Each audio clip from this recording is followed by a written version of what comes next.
¿por qué preguntarnos por la democracia hackeada, ¿no? ¿Por qué decir, parecía que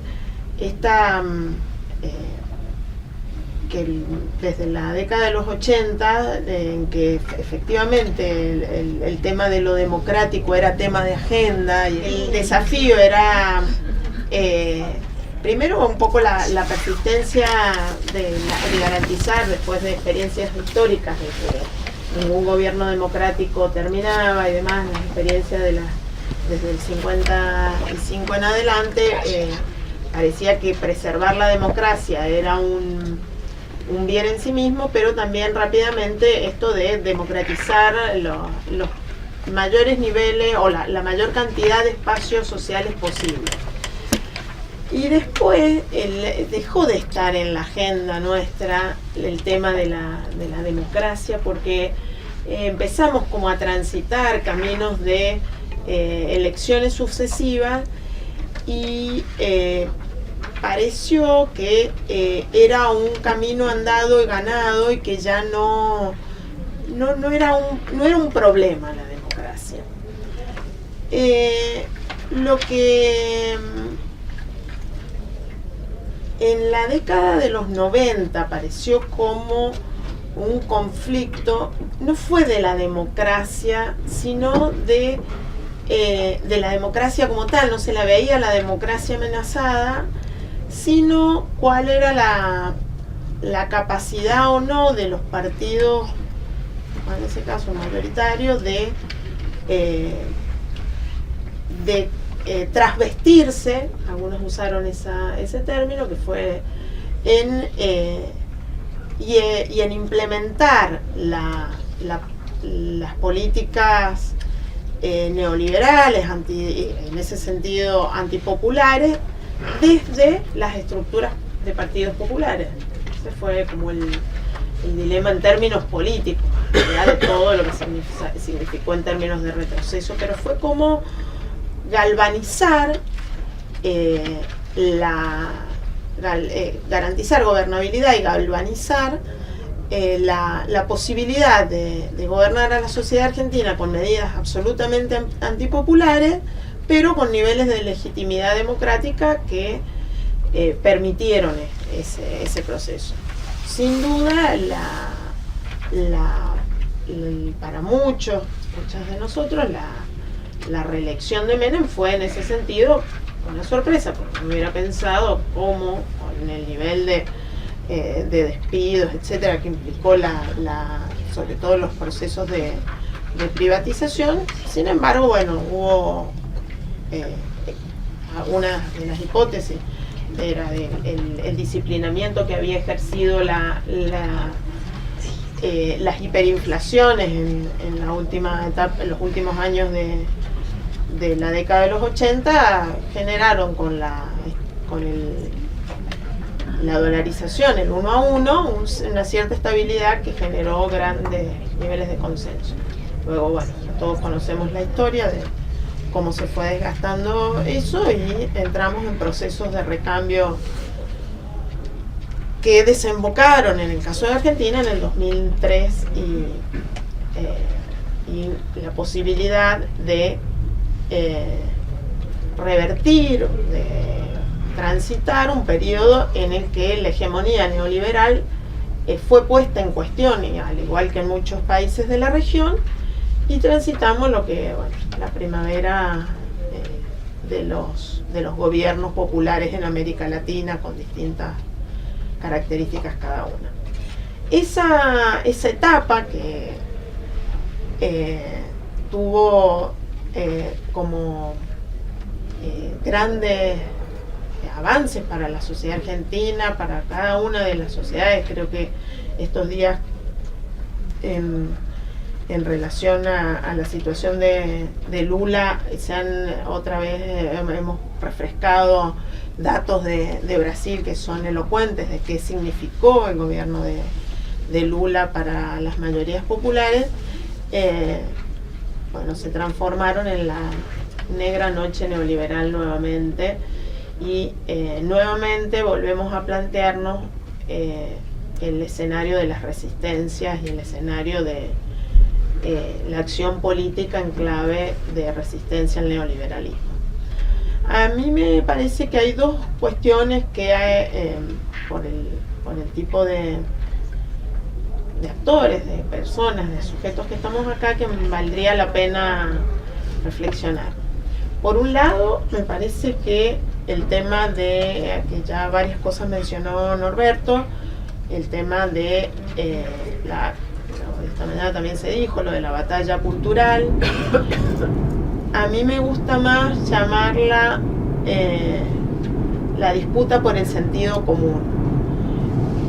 Porque la batalla cultural pareciera que solo implicaría la capacidad de imponer grandes ideas, o bueno, por lo menos se asoció como a los relatos, y me parece que esto principalmente no empezó para mí no empezó en diciembre del 2015, sino que tuvo varios antecedentes, y que cuando uno piensa más en términos de disputa del sentido común, puede preguntarse por aquellas cosas con las que sí conectó el macrismo en nuestro país, pero las derechas en casi todos los países de la región, y con lo que nos enfrentamos, porque esto que se decía esta mañana, si era la emocionalidad o la racionalidad, y creo que en realidad es una racionalidad instrumental muy útil usando una emocionalidad, y creo que además nosotros también en el periodo anterior se apeló a la emocionalidad. Lo que pasa es que fue una emocionalidad con valores que nosotros sostenemos, pero se apeló, digamos, lo que fue todas las acciones acá en Buenos Aires, pero en todas las provincias, la disputa por el sentido del bicentenario fue por apelar también a la emocionalidad. Yo por lo menos que crecí en dictadura, nunca me imaginé que nos iba a emocionar la apelación al sentido patriótico, la patria. La patria para mí nunca pensé que podía ser un sentido a disputar, y sin embargo se disputó, y cuando más se puso la patria es el otro, decíamos, bueno, pareciera que eso no tenía, era como apelar a lo mejor del sentido común, pero sin embargo habían otras cosas que estaban sucediendo que para mí no fuimos capaces de advertirlo con la suficiente por lo menos capacidad de pregunta. Una tuvo que ver con de que, bueno, yo lo he repetido en varias ocasiones, que no es la igualdad lo que más nos entusiasma a los seres humanos. En realidad hay, cuando decimos el reclamo por la diferencia, es un reclamo por la individuación.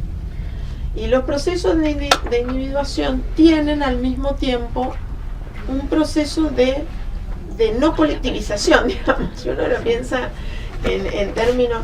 Lo que pasa es que nosotros elaborábamos ese proceso de individuación en términos colectivos.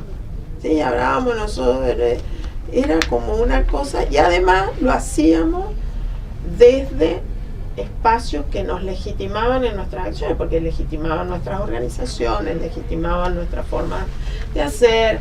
Teníamos, habían ciertas formas de organización y de vida social, y veíamos los programas que nos gustaban en televisión, y veíamos el cine que nos gustaba, y había, bueno, pero era el que nosotros nos gustaba.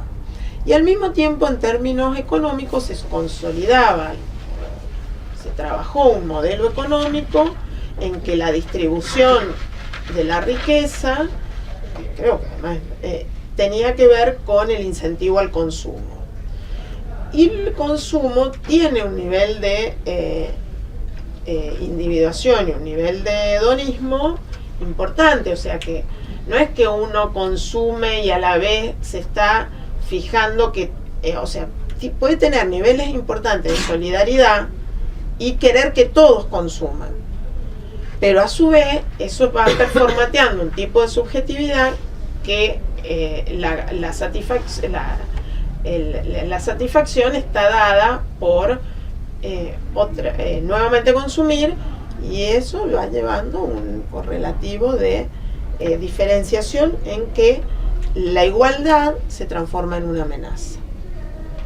Entonces, entramos en un... cuando hubo un proceso, en términos económicos, de cierto grado de recesión, no fue recesión, de desaceleración de los niveles y el consumo fue puesto, digamos, tuvo ni siquiera un retroceso, pero sí un parate, un freno, y además, bueno, cuestiones muy de disputa de modelos más económicos, todo lo que tuvo que ver con el equilibrio macroeconómico en relación al tema del dólar y demás, conectó con cosas que en realidad nunca habían dejado de existir, y que tenía que ver, para mí, con volver un cierto nivel de meritocracia, y en el cual los derechos más universales eran una amenaza. Esto de, bueno, está bien que todos entren a la escuela, pero a todos va a haber que haber, si uno transitaba las escuelas, los hospitales, era como, ya basta de esta avalancha de facilismo, decían en las escuelas, de que nadie se esfuerza, de que vienen y bueno, entonces empezó un caldo de cultivo que ese caldo de cultivo, quiero decir, no es que no fue alimentado, no fue hasta estudiado, pero conecta con cosas que están en la subjetividad, y mucho más en la subjetividad popular, no sé si más o menos en gradación, está también en la subjetividad popular. Nosotros idealizamos el que el acceso a ciertas condiciones de bienestar iban a generar conciencia de derechos, y al mismo tiempo de derechos colectivos. Y eso para mí tiene ahí una dificultad de que no necesariamente fue... no sé si lo trabajamos lo suficientemente como para tener la dimensión de cómo iba a impactar. La otra cuestión es que me parece que en términos de esta dimensión más cultural de las condiciones antidemocráticas, digamos, el caldo de cultivo del sentido común antidemocrático tuvo que ver con la necesidad de volver a un orden. El miedo es profundamente disciplinador, pero no es solamente el miedo a que el miedo como en la década de los 90, sobre todo en la segunda mitad de los 90, fue bastante estudiado esto de cómo la incertidumbre en relación a las condiciones de vida futura, al mismo tiempo disciplinados para que no te rebelaras frente a esas propias condiciones que te generaban el miedo, digamos. El no tener asegurado el futuro, en vez de movilizarte, te traían para atrás y te retrotraían, porque el miedo como conducta social genera las peores patologías, patologías colectivas, por decirlo de alguna manera. Y creo que estamos en una época de un sentido común donde el miedo instalado, el temor a perder las condiciones adquiridas, más que atribuirse nosotros decimos genéricamente las derechas. La gente, yo no sé si habla mucho en términos de derechas o de no derechas. Me parece que hay otros fenómenos políticos mucho más complejos para analizar. Por ejemplo, el tema de la irrupción como actores políticos. Irrupción no, vienen desde hace por lo menos más de 20 años en distintos países de América Latina, todo lo que tiene que ver con el mundo del pentecostalismo, muy fuerte, y no son ninguna de las religiones, como estábamos acostumbrados, no son la derecha católica, no son la derecha protestante, es otro tipo de religión, pero también es cierto que por distintas razones, por una sociedad más secular, nosotros abandonamos el mundo de la religiosidad y las creencias populares. Las abandonamos literalmente. Dejaron de ser campo de preocupación o de campo de ocupación nuestra. Por un lado, me parece por el grado de necesaria y convicción del papel de las jerarquías y las estructuras fundamentalmente de la Iglesia Católica en términos de cómo oprimían o generaban condiciones de desigualdad, mil cosas podemos decir. Pero por otro lado, porque yo creo que fuimos víctimas, o somos, digamos, todavía de una hipervaloración de la racionalidad. Y en América Latina y en nuestros países, la religiosidad y el pensamiento mágico, debiéramos estudiarlo más y pensarlo más. Y pensar qué actores políticos lo están favoreciendo. Hay unos estudios recientes en Colombia, incidió en... Nadie pensaba que iba a ganar el no cuando fue la consulta por los tratados de paz. Y uno de los actores fundamentales fueron las iglesias pentecostales. Las iglesias pentecostales se dedicaron a repartir durante 2 o 3 meses antes unos, entre otras cosas, panfletos donde señalaban en cuántos lugares de los tratados, el número decían qué página de los tratados atacaban a la familia. Y hablan nada más que del ataque a la familia. Usan ese ataque a la familia, pro aborto. Sí, digamos, y después uno desmenuza y pueden decirte cualquier barbaridad, pero el eslogan era ataque a la familia. En Costa Rica, que acaba de ser la segunda vuelta, pero en la primera vuelta ganó un pastor pentecostal de 40 años, el único eslogan que tenía era la disolución de la familia. Por una es un fenómeno que va a haber que y que estaban en contra de la despenalización del aborto y del matrimonio igualitario. Claro, pero fue porque era un pastor que era un diputado ellos tenían una sola cámara, era un monobloque y él tenía un 3% de intención de votos. Y en esos días, por una presentación de una organización de diversidad sexual, la Corte Interamericana de Derechos Humanos, que tiene sede en San José, sacó una resolución que decía que no había motivo para que el Estado costarricense negara el derecho al matrimonio civil. Ni siquiera creo que era el matrimonio igualitario, creo que era la unión civil. Era esa simple. Con eso él empezó a hacer campaña y cambió totalmente la agenda de debate para la primera vuelta, que fue en enero. Ganó con un 23%, creo 25%, muy poco, y entró en segunda vuelta. Después perdió con un neoliberal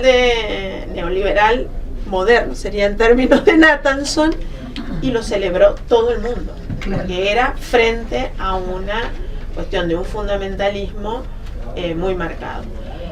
Si nos acordamos de lo que fue el debate del impeachment contra Dilma, la bancada pentecostal fue... Yo intuyo que en Argentina no debe ser la excepción. Puede ser que no sea, habría que estudiarlo. Pero ¿qué quiero decir con esto? Nosotros estamos muy acostumbrados a pensar que la acción política solo se ejerce desde los actores tradicionales. Y se ejerce con un pensamiento de que la democracia es un acto racional, de que o meramente no es que no sea que sea irracional, pero lo quiero decir en los mejores términos, que uno vote eligiendo entre opciones racionales, o sea que solo diga sí, a mí no, se hace también desde la necesidad de identificación. Por ejemplo, no se le paran los pelo, pero no de gorila, sino al revés, de decir, ¿cómo vas a creer que este tipo te va a favorecer? Si te dijo que te iba a bajar el sueldo, te bajó el sueldo, estás cobrando menos, te aumentaron y sin embargo vas a votar. ¿Con qué se revierte esto? Justamente para muchos de nosotros es con redimensionar la democracia. Si el neoliberalismo y el fascismo que estamos viendo en las formas de fascismo en este sentido, de la destrucción por distintas vías de todas aquellas expresiones, personas en muchos casos, que puedan oponerse al modo de gobierno de estos, desde asesinatos a líderes desde asesinato a líderes políticos hasta encarcelamientos. O sea, no tiene entonces este tipo de fascismo, este tipo de modelo económico nos obliga a repensar como antídoto las formas democráticas de ejercer el poder popular. No hay manera de, o por lo menos no se vislumbra, no hay, nadie tiene la bola de futuro comprada, pero no hay formas de organización que no sean las democráticas, que nos permitan, democrática en el sentido de formas de organización sindical, política, social, que nos permita pensar en una resistencia, en un freno y en que obviamente se transformen en la posibilidad de galvanizar alternativas de cambio que cambien la historia en otro sentido en un futuro que esperemos no sea muy lejano, pero es profundizando la democracia que vamos a poder ponerle freno al neoliberalismo y al fascismo que hoy nos agobia.